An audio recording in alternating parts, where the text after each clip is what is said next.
Politiquement correct sur Espace. Des empoignades, les juristes, les journalistes qui mènent le débat. Tous les vendredis 20h sur Radio Espace. Jacques Lewaleno.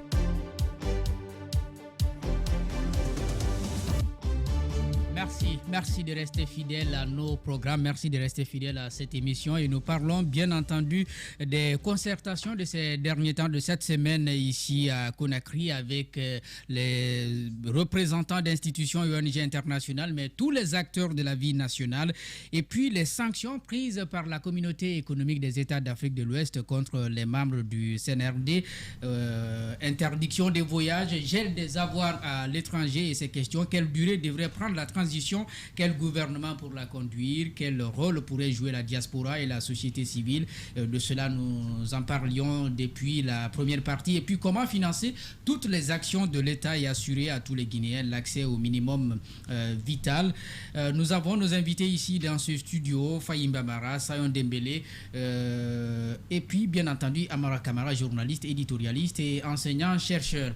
Fahimba, nous étions en train donc de développer sur le rôle de la diaspora. Vous étiez en train justement de montrer le rôle combien important dans le domaine universitaire. Quel est le vôtre? Voilà, donc juste pour dire à M. Dembélé que la diaspora, le rôle de la diaspora dans le milieu universitaire est immense et puis très attendu parce que, vous savez, le milieu universitaire le plus souvent, la compétence locale est souvent limitée et il y a d'ailleurs un projet que nous appelons au ministère de l'enseignement supérieur le projet TOCTEM qui si vous voulez, qui identifie les compétences si vous voulez à l'extérieur du pays, les nationaux qui vivent ou bien les Guinéens qui vivent à l'extérieur et qui ont des compétences ou de l'expertise avérée dans tel ou tel domaine et qui sont souvent ramenés dans le pays à travers ce projet. On paye le billet aller-retour, peut-être le logement ça pose pas de problème, le PRDM est donné pour qu'ils viennent apporter. Et donc le rôle est immense, hein? C'est-à-dire ça c'est le milieu universitaire, mais aussi dans l'amélioration des conditions de vie des Guinéens. Nous le savons, dans les périodes de crise ici, les nationaux, la plupart, hein, ils vivent à partir des parents qui sont à l'extérieur. Donc ça, il ne faut pas se leurrer, ce complexe-là, il faut pouvoir le dépasser, parce que le plus souvent, il y a des petites jalousies. Quand vous venez avec une certaine expertise, pour vous intégrer, il y a des petites jalousies, et puis voilà. Alors c'est aux juristes que je pose la question. Je disais donc, on a démarché pour les élections législatives de 2013, c'était un accord politique, hein, on a permis à ceux qu'ils puissent voter aux élections législatives. Je crois que ce qui n'était pas possible avant. Est-ce que c'est suffisant ou bien il faut aller jusqu'à leur accorder des sièges au Parlement guinéen? Oui, mais pourquoi pas? Vous savez, quand vous prenez les pays frères, vous prenez le Sénégal, vous prenez le Mali, mais c'est tellement bien structuré et organisé. Non seulement cette forte intégration de la diaspora permet non seulement d'engranger une bonne partie de, je ne sais pas comment je vais dire ça, mais économiquement, ça a un effet extraordinaire. Donc, quelquefois même, ils ont même une certaine contribution dans, si vous voulez, hein, dans le... Je ne sais pas comment je vais dire ça, je ne suis pas économiste, mais... Dans le PIB. Dans le PIB, exactement. Et même le budget national, le plus souvent, je crois qu'ils ont un apport très important. Donc... si aujourd'hui ils pouvaient avoir une représentation au sein de l'Assemblée, et tout cela, ça va coordonner la capitalisation de ces ressources, de la mobilisation de ces ressources à l'extérieur vers le pays d'origine. Alors ça, je crois que vu l'importance, vu la grande capacité de mobilisation de ces ressources ressenties à l'intérieur des pays frères, comme le Sénégal, comme le Mali, que je connais un peu, alors ça, la diaspora a une place importante aujourd'hui au point de vue intégration sur le plan national. Dambélé, en termes d'organisation quand même, je sais par exemple que pour le Mali, il y a le Haut Conseil des Maliens de l'étranger qui est une structure à ma foi bien organisée parce que partout dans les pays vous les retrouvez. Est-ce que c'est aussi le cas pour la Guinée? Vous êtes autant organisé, structuré? Est-ce qu'il y a un Haut Conseil au sein duquel vous vous retrouvez qui peut facilement porter votre voix vers le pays? Bon, Jacques, je précise que je ne parle pas. Bon, vous n'êtes plus là-bas. Non, c'est pas ça. C'est quand même une question puisque. Il y a encore mal à ça. Je peux y répondre. Oui. Mais je précise simplement que ici, je parle. Pas là en tant que diaspora. Voilà, je parle à mon nom personnel. Je pourrais revêtir éventuellement la casquette de diaspora pour X raisons, mais je ne suis pas mandaté, par exemple, pour... En fait, la voix que je porte ici n'est pas une voix représentative. Ce n'est qu'une analyse d'Ambélé. Exactement, voilà. Non, mais c'était important de le préciser. Alors, pour aller dans votre sens, je pense que le ministère des AE avait organisé l'élection des représentants des Guinéens de l'étranger dans, je crois, 33 pays, si mes souvenirs sont bons. Cette élection s'était passée, il y avait eu des petits problèmes un peu politiques. Et je pense que l'appel de la junte, à la contribution de la diaspora, a réveillé un tout petit peu ces organisations-là. Les représentants sont venus d'un peu partout. Et je pense que c'est une première. Alors la question, c'est de savoir est-ce que ceux qui avaient été élus il y a 3 ans, je crois, est-ce qu'ils gardent la même légitimité? Est-ce qu'il faut rouvrir? Parce qu'il faut reconnaître qu'il n'y avait pas eu une vraie campagne de sensibilisation et d'information. Moi, j'étais en France à l'époque-là, auprès de tous les Guinéens qui étaient là-bas. Donc, ça pose la question de la légitimité de ces gens-là. Voilà. Et ce sont des pistes qu'on peut explorer. Mais je pense qu'au ministère des Affaires étrangères, il y a une direction nationale des Guinéens de l'étranger. Il y a des choses qui se font. Et comme je disais tout à l'heure, si vous voyez toute la kyrielle d'associations de Guinéens de l'étranger, il y a quand même une appétence pour ces choses-là. Je pense que le challenge pour eux, pour nous, c'est de réussir une meilleure organisation, une meilleure synchronisation de toutes ces volontés-là, pour que ces entités apportent, parce qu'elles sont porteuses de compétences et de talents. Ça, c'est sûr. On va aller, M. Camara. Non, par rapport à la question, vous vous rappelez que le ministère guinéen des Affaires étrangères avait organisé un forum ici. Exactement. Beaucoup étaient venus de l'extérieur. Il était question de mettre un conseil des Guinéens de l'étranger. Un haut conseil des Guinéens. Malheureusement, ça n'a pas abouti pour des raisons peut-être politiques. Voilà, c'est ça. Parce que, selon les informations, ceux qui pouvaient drainer du monde derrière eux n'appartenaient pas peut-être au pouvoir. Au parti politique au pouvoir à l'époque, et qui voulaient tout avoir.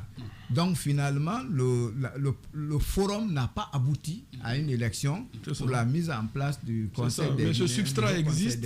Mais déjà, à l'extérieur, les gens, il y a eu des élections, les commissions ont été mises en place, les structures mises en place, mais il fallait chapeauter tout cela par une structure au niveau national ici, qui allait être le répondant au niveau national. Si c'était le cas, par exemple, quand on parle de diaspora, c'est ce conseil qui allait représenter les Guinéens à ces discussions. Voilà, ce ne sont pas des associations comme ça qui allaient venir. Voilà. Et même si elles venaient, elles se mettraient en relation avec cette structure le conseil qui serait l'intermédiaire. Ça allait être coordonné. Exactement. Voilà. Alors, une question quand même sur ces concertations globalement que vous avez pu observer depuis mardi, avec les partis politiques, ensuite la société civile. Il y avait assez de monde. On parle des Guinéens de la diaspora, mais ici également à l'interne, il y avait assez de monde. Par la forme, le contenu, puisqu'on dit le débat de fond n'a pas encore démarré, mais par la forme, quelle appréciation vous avez faite? Bon, moi je pense que par la forme, c'est que le CNRD veut être fidèle à sa première déclaration. Vous savez, le président du mouvement, de la junte, a dit dès l'entame qu'ils veulent faire une transition inclusive, que tout le monde prenne part à ça et que tout le monde donne son point de vue. Donc pour cela, ils ont initié ces concertations et ils n'ont pas voulu être limitatifs là-dedans. Ils ont dit à toutes les structures de venir. Par exemple, si vous prenez la société civile, on aurait appelé tout simplement les structures fêtières. mais peut-être qu'ils ne maîtrisent pas encore tous les contours de ces structures. Eux, ils ont dit la société civile. Et quand on dit la société civile, tout le monde vient. Les associations, les ONG, les groupements, c'est ça la société civile. Donc tout le monde est venu. Mais est-ce que tout le monde pouvait prendre la parole? Ce n'était pas possible. Oui. Maintenant, pour la forme, je pense que le fait d'ouvrir les débats et de renvoyer les gens à des concertations internes, ça, à mon avis, c'est une très bonne chose parce qu'ils veulent que la transition soit inclusive. Au cas où il y a des problèmes, la junte ne veut pas, elle seule, endosser la responsabilité. Il faut qu'on dise oui, ça a capoté parce qu'il y a eu ceci, il y a eu cela. Donc, c'est une responsabilité qui va être partagée. Donc, aujourd'hui, les débats de fond résideront dans les propositions. Quand les gens viendront avec les propositions, on dit qu'il y a une commission qui va être mise en place pour recevoir ces propositions, les rassembler, sortir peut-être des documents pour ça qui vont servir. Et en ce moment, peut-être qu'on va serrer en ce moment l'accès à ces débats pour ne pas que ça soit comme ce qu'on a constaté. Chacun vient tirer le drap de son côté. Ça ne doit pas être comme ça. Donc moi, je pense que la prochaine étape qui ne saurait tarder, puisque déjà il y a l'épée de Damoclès des organisations internationales auxquelles on appartient, qui commence à peser sur notre tête. Donc il faut qu'on accélère les gens, qu'on dise aux gens, vous avez tel délai pour faire parvenir vos propositions, et qu'au-delà de ce délai, les gens puissent convoquer encore des assises. Parce qu'il faut reconnaître que les Guinéens ont besoin de parler, ils ont besoin de se parler. Bon, on parle les uns dans le dos des autres. Oui. Alors, avec cette forme d'organisation, je pense que les gens pourront se regarder en face et tirer quelque chose de clair. Si c'est sincère, ça peut nous conduire vraiment à une transition réussie, c'est mon avis là-dessus. Et il y a quand même la question du délai, parce que pour toutes les organisations qui sont passées, on a seulement demandé d'aller réfléchir et faire des propositions, mais il n'y a pas de délai. Est-ce qu'en soi, monsieur Mara, c'est un problème? Je rappelle que vous avez fait un article là-dessus où vous avez fait quelques propositions. Vous êtes allé jusqu'à dire il faut d'abord identifier celui qui incarne l'État aujourd'hui. Tout à fait. D'accord. Je crois que je vais marcher un peu sur la langue de mon frère Camara. Alors, à un moment donné, les Guinéens se sont posé la question de savoir quel type de transition nous voulons. Et il l'a dit dans ma tribune, naturellement. D'abord, j'ouvre une parenthèse, excusez-moi. Allez-y. Je suis juriste constitutionnaliste. Alors, vous comprendrez qu'on n'est pas nombreux dans ce pays-là. Ouais. Je crois juriste constitutionnaliste et nous sommes deux. Alors, le premier, mon aîné, c'est M. Tarangallo. Mamadou Tarangallo, je crois qu'il est mon aîné, il a fait sa thèse avant moi, il a fini en 2013, il a travaillé sur les régimes politiques guinéens de l'indépendance en 2010. Et il a fini sa thèse en 2013.